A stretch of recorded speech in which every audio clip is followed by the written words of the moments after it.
میں مثال دوں ایک، اگر آپ حضرات برا نہ مانے تو، آج ان بعض بھائیوں سے جو داڑھی نہیں رکھتے، ان سے اگر ہم کہیں کہ بھئی دیکھو تمہارے جو آقا ہیں اور تمہارے جو محبوب ہیں، جو اللہ کے بھی محبوب ہیں، سرکار دو عالم صلی اللہ تعالی علیہ وسلم، ان کی شکل جیسی تھی، ان کی جیسی شکل بناؤ، تو کیا کہتے ہیں مولوی صاحب داڑھی رکھنا کوئی ضروری ہے، داڑھی رکھے بغیر آدمی مسلمان نہیں ہو سکتا۔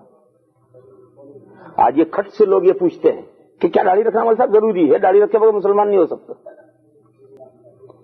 یہ سوال ایمان کے کچے ہونے کی دلیل ہے۔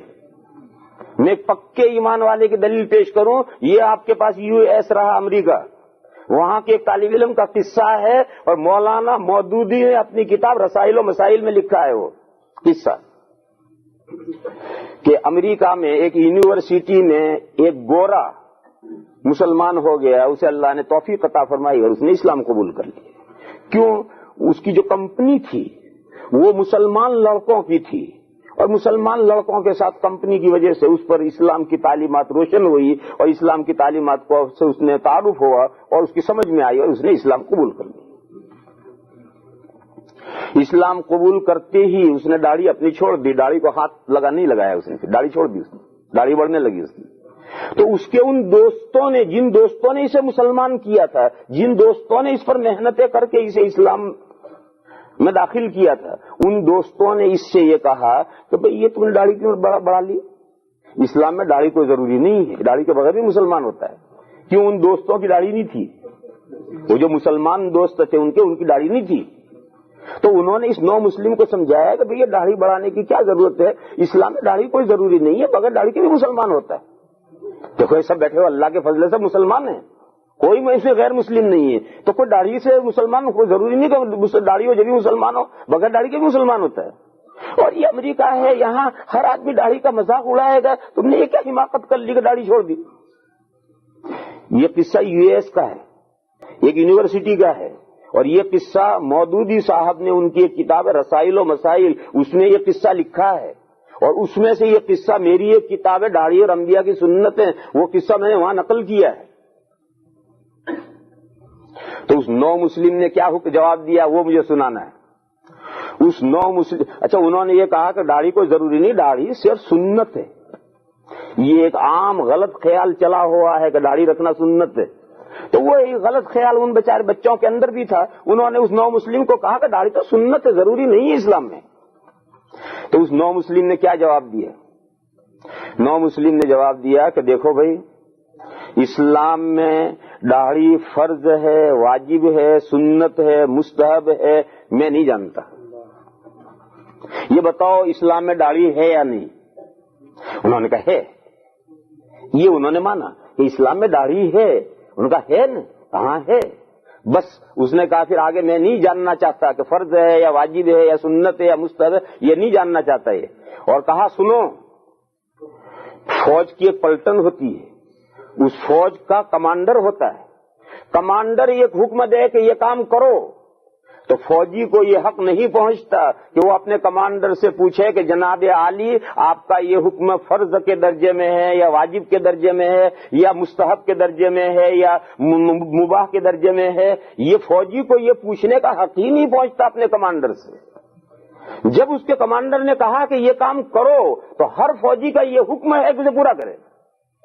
تو یہ بتاؤ اسلام میں داڑھی ہے یا نہیں؟ ہمارے جو کمانڈر ان چیف ہیں اسلام کے، آقا دو جہاں صلی اللہ تعالی علیہ وسلم، ان کی داڑھی تھی یا نہیں تھی؟ اور انہوں نے امت کو داڑھی رکھنے کا حکم دیا ہے یا نہیں؟ تو ان نوجوانوں نے کہا کہ نہیں، حضور کی داڑھی تھی اور انہوں نے امت کو بھی حکم دیا ہے۔ انہوں نے کہا جب ہمارے کمانڈر ان چیف نے حکم دیا تو اب ہمیں یہ کوئی حق نہیں پہنچتا کہ ہم یہ پوچھیں کہ واجب ہے یا فرض ہے یا یہ ہے یا یہ ہے یا یہ ہے۔ ہماری ڈیوٹی اور ہماری ذمہ داری یہ ہے کہ جو کمانڈر ان چیف کا حکم ہے اس کی تعمیل کرنا۔ کامیاب فوجی وہی ہے، اطاعت شعار فوجی وہی ہے، حقیقی معنی میں صحیح فوجی وہی ہے کہ جو اپنے کمانڈر کی ہر بات مانے۔ پرانے زمانے کا قصہ ہے، جب ہٹلر کی لڑائی ہو رہی تھی، ایک طرف ہٹلر تھا ایک طرف اتحادی تھے، تو ایک مرتبہ اتحادی فوج کے بڑے بڑے جنرل گرفتار ہوئے وہ گرفتار ہو کر کے ہٹلر کے پاس لائے گئے تو بڑے لوگوں کے ساتھ قیدیوں جیسا معاملہ نہیں کرتے ہیں، بڑائی کا معاملہ کرتے ہیں۔ تو ہٹلر کے ساتھ انہوں نے باتیں کی تو ان دشمن فوج کمانڈروں نے ہٹلر سے یہ پوچھا کہ ایک بات ہم یہ جاننا چاہتے ہیں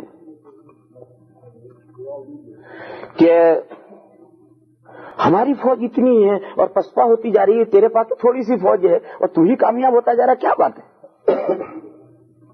اس کا راز اور گر کیا ہے؟ تو ہٹلر نے کہا بتاؤ اس کا راز اور گر ہے۔ اسے کہا تم اپنے میں سے جو تم سے سب سے بڑا کمانڈر ہو اسے الگ کھڑا کرو۔ ایک صاحب کھڑے ہوئے، کہا جاؤ تم اپنی جو قیدی ہیں، تمہارے جو قیدی ہیں ان میں سے 100 فوجی تیار کرو اور ان کو چھٹی، قید سے چھٹی، اور باقاعدہ فوج کا ڈریس پہناؤ اور باقاعدہ فوجی لا کر کے پریڈ کراؤ یہاں۔ اور اس نے بھی اب اپنا حکم دیا کہ میرے بھی 100 فوجی لاؤ، اور وہ خود بھی پریڈ کرانے کے لیے اٹھا اور ایک راستہ طے کیا اور اس راستے میں آگے جا کر ایک گہرا گڑھا کھدوا دیا اور اس سے کمانڈر سے کہا کہ اپنی پلٹن اس راستے پر لے کر چلو، لیفٹ رائٹ کرتے ہوئے چلو۔ اب وہ کمانڈر صاحب چلتے ہیں left right left right left right, فوج چلتی چلتی گڑھے پر پہنچی، اب وہاں کھڑی کھڑی left right left right left right کر رہی، آگے تو گڑھا ہے۔ خیر واپس ہو گیا، رکو ہے۔ اس کے بعد ہٹلر اپنی فوج لے کر چلا، اپنی وہ 100 آدمیوں کی پلٹن لے کر چلا اور اس نے لیفٹ رائٹ، یہ تو کمانڈر تو کنارے پر چلا کرتا ہے، اس نے لیفٹ رائٹ چلتے چلتے 100 کے 100 اس گڑھے میں گر کر مر گئے، مگر کسی کا قدم جھجکا نہیں۔ وہ جانتے ہیں گڑھا ہے مگر ان کا لیفٹ رائٹ چلتا ہی رہا، 5-5 کی لائن تھی، 5 گرے، اگلے 5 گرے، اگلے 5 گرے، اگلے 5 گرے، 100 کے 100 اس میں گر گئے مگر کوئی رکا نہیں۔ اس نے کہا دیکھو میری فوج کی کامیابی کا یہ گر ہے، تمہاری فوج لیفٹ رائٹ ہی کرتی رہی اور میری فوج گڑھے میں کود پڑی۔ تو جو اطاعت شعار فوج ہوتی ہے اس اطاعت شعار فوج کا یہ ہے، صحابہ میں اور ہم میں کیا فرق ہے؟ صحابہ وہ لیفٹ رائٹ کرتے تھے جو ہٹلر نے کروائی تھی، ان کو جہاں اگر ایک موقع پر حضور نے ایک بات فرمائی تھی، جس وقت جنگ بدر ہو رہی تھی تو مدینہ کے انصار حضور سے یہ وعدہ کر کے لائے تھے کہ یا رسول اللہ ہمارے یہاں چلیے، ہم آپ کی حفاظت کریں گے مدینہ میں، اور اپنی جان سے، مال سے، آبرو سے، بیویوں سے زیادہ آپ کی حفاظت کریں گے مدینہ میں۔ اب بدر کی جنگ کے لیے، بدر پہلی جنگ ہے، اس جنگ کے لیے حضور فوج لے کر مدینہ سے باہر نکلے اور وہ جو قافلہ آ رہا تھا اس کو پکڑنا تھا، مگر وہ قافلہ تو نکل گیا اور دوسری 1000 کی فوج سے مقابلہ ہو گیا۔ تو اب یہ 313 ہیں، وہ 1000 ہیں، یہ نہتے ہیں، وہ ہتھیار بندے ہیں۔ تو حضور نے فوج سے مشورہ کیا، حضور نے پوچھا کہ بولو کیا مشورہ ہے، لڑنا ہے یا واپس مدینہ لوٹ جانا ہے؟ تو انصار نے اٹھ کر کے جوش میں تقریریں کی، یا اللہ آپ ضرور لڑیں گے۔ کوئی انصاری کھڑا نہیں ہوا اور مہاجرین بڑھ بڑھ کے تقریریں کر رہے ہیں، انصاری چپ چاپ بیٹھے رہے۔ کیوں بیٹھے رہے؟ انصاری یہ سوچتے رہے کہ ہم تو انصار ہیں، ہم نے تو حضور کے ساتھ عہد و پیمان کیا ہے، ہمیں تقریر کرنے کی ضرورت کیا ہے، ہماری تو جان مال سب حضور کے لیے وقف ہو چکی ہے، اس لیے انہوں نے تقریر نہیں کی۔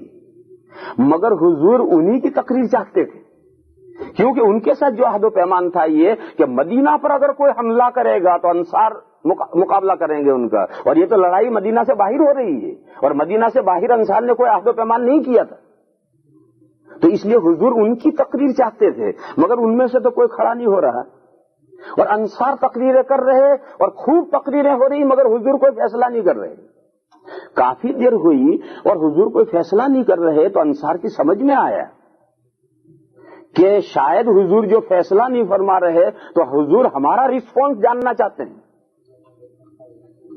تو انہوں نے پوچھا کہ یا رسول اللہ کیا آپ ہمارا جواب چاہتے ہیں؟ تو حضور نے فرمایا ہاں آپ ہی لوگوں کا جواب چاہیے مجھے۔ تو انصار کا خطیب کھڑا ہوا اور ان کے مقرر نے، ان کے لیکچر دینے والے نے کھڑے ہو کر کے چند جملوں میں لیکچر دیا۔ اس نے کہا کہ یا رسول اللہ ہم موسیٰ علیہ السلام کی قوم نہیں ہیں کہ جب اللہ کا حکم جہاد کا آیا ان کو تو قوم نے موسیٰ علیہ السلام سے کہہ دیا کہ اذهب انت وربك فقاتلا انا هاهنا قاعدون، جائیے آپ اور آپ کا پروردگار جنگ لڑیے، ہم تو یہاں بیٹھے بیٹھے انڈے دے رہے ہیں۔ انہوں نے کہا ہم وہ قوم نہیں. انہوں نے کہا یا رسول اللہ ہم نے تو آپ کے ساتھ عہد و پیمان کیا ہے, اگر آپ کہیں برکل غمات تک گھوڑے دوڑا جاؤ ہم وہاں تک دوڑا جائیں گے, اور آپ کہیں کہ یہ سمندر مدینہ بدر سے سمندر بالکل قریب ہے. انہوں نے کہا کہ یا رسول اللہ یہ سمندر کے بیچوں بیچ گھس جاؤ, آپ حکم دیں, ابھی ہم بیچوں بیچ گھس جائیں گے. جب یہ تقریر بس اتنی تقریر کر کے وہ بیٹھ گئے, حضور نے فوراً فیصلہ کیا آگے بڑھو جنگ لڑی جائے گی. مہاجرین کی ساری تقریروں پر حضور نے فیصلہ نہیں کیا, انصار کی ایک تقریر پر حضور نے فیصلہ کر آگے بڑھو جنگ لڑی جائے گی. تو ایسے اطاعت شعار فوجی ہوتے ہیں, تب 313,000 پر غالب آتے ہیں. تو صحابہ میں اور ہم میں یہی فرق ہو گیا ہے. آج ہم گھڑے کے کنارے لیفٹ رائٹ کرتے ہیں, left right left right left right, گھڑے میں گرنے کے لیے کوئی تیار نہیں ہے. جانتے ہیں کہ ہمارے کمانڈر ان چیف کا حکم ہے, لیکن ہماری جان ہمیں زیادہ پیاری ہے کمانڈر ان چیف کے حکم سے. اور صحابہ کو اپنی جان پیاری نہیں تھی, اپنے آقا کا حکم پیارا تھا. ایک جان نہیں, اگر 1000 جان جائے تو انہیں پرواہ نہیں تھی. تو سچا ایمان, اللہ پر سچا ایمان اور اللہ کے رسولوں پر سچا ایمان یہ ہے. یہ سچا ایمان جن کے اندر پکا ایمان ہوتا ہے, اللہ نے فرمایا کہ یہی لوگ صدیق ہیں اللہ کے یہاں, اور یہی لوگ شہداء ہیں اللہ کے یہاں.